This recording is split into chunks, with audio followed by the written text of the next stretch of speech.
Hello mga sangkay, panibago mini vlog. Ito yung mga sangkap sa paggawa ng malunggay chips. Gagamit tayo ng 2 itlog. Batiin lang natin. Ako naglagay ako ng konting asin para may lasa yung itlog.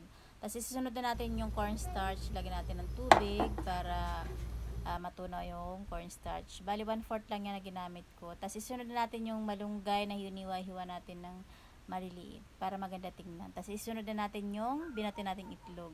At syempre, mga pampalasa like paminta, magic sarap, asin. Ako naglagay ako ng konting asukal para balance yung lasa. At syempre, yung magic na yellow para maging malutong ang iyong malunggay chips. Kapag mainit na yung kawali na may mantika, isitalbog na natin ang ating mixture na malunggay. Tapos, antayin lang natin na maging, hindi naman asin golden na golden brown. Yung tamang ano lang, may konting brown lang. So, yung alam mo ng luto na, saka natin baliktad.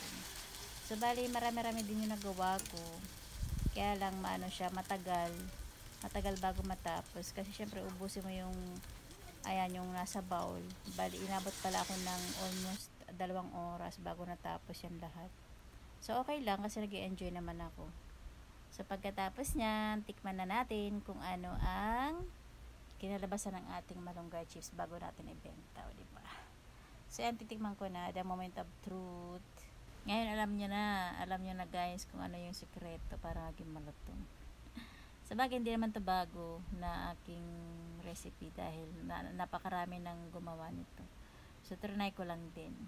Na-curious lang ba ako kung ano ba talaga yung lasa. So, okay naman, masarap naman siya.